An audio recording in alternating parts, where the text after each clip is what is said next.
నేను మతములో హిందువును, భారతీయుడును, కులములో ఆర్యవైశ్యులను. మా తల్లిదండ్రులు, మా తాతలు మంచి మంచి వ్యాపార ఫీల్డ్లోనే ఉన్నాము. మా సంస్థకు క్రైస్తవ మతస్థులు వస్తారు, ముస్లిం మతస్థులు వస్తారు, అన్ని కులాల వారు, అన్ని మతాల వారు వస్తారు.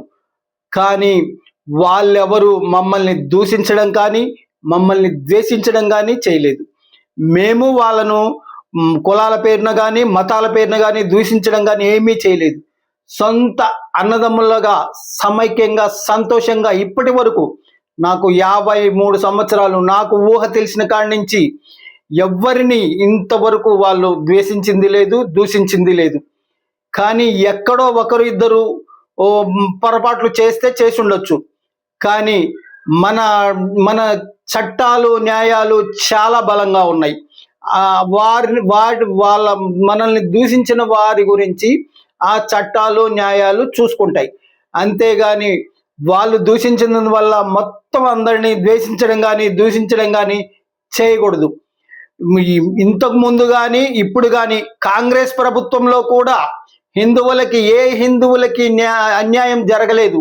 ఏ హిందువులు కానీ, ఏ హిందూ దేవాలయాన్ని కానీ దూషించలేదు. కాంగ్రెస్ ప్రభుత్వంలో కూడా మంచి జరిగింది. ఇప్పుడు బీజేపీ ప్రభుత్వం 3 పర్యాయాలు ప్రభుత్వం వచ్చింది. ఇప్పుడు కూడా హిందువులకి ఎటువంటి అన్యాయం జరగలేదు. హిందువుల్ని ఎవరు తోలనాడట్లేదు. హిందువుల్ని గౌరవిస్తూనే ఉన్నారు. మనందరము భారతీయులమనే సదుద్దేశంతోనే ఉన్నారు. హిందువులకి వచ్చే ముప్పు లేదు, రాబోయే ముప్పు ఉండదు కూడా. మనము హిందువులు ఎందుకు అపోహలో ఉన్నాము? మనము హిందూ మెజారిటీ రాష్ట్రాలు, హిందూ మెజారిటీ దేశం మంది. కానీ మైనార్టీలు కానీ ఎవ్వరు మన మీద నిందించడం కానీ, దూషించడం కానీ చేయరు. సొంత అన్నదమ్ములుగానే ఉన్నారు. మనము అలాగే ఉన్నాం, ఎప్పటికీ అలాగే ఉంటాము. ఒకరిద్దరి వల్ల మనము ద్వేషం పెంచుకోకూడదు. మా తల్లిదండ్రులు, మా తాతలు వినయ విధేయతలు నేర్పారు.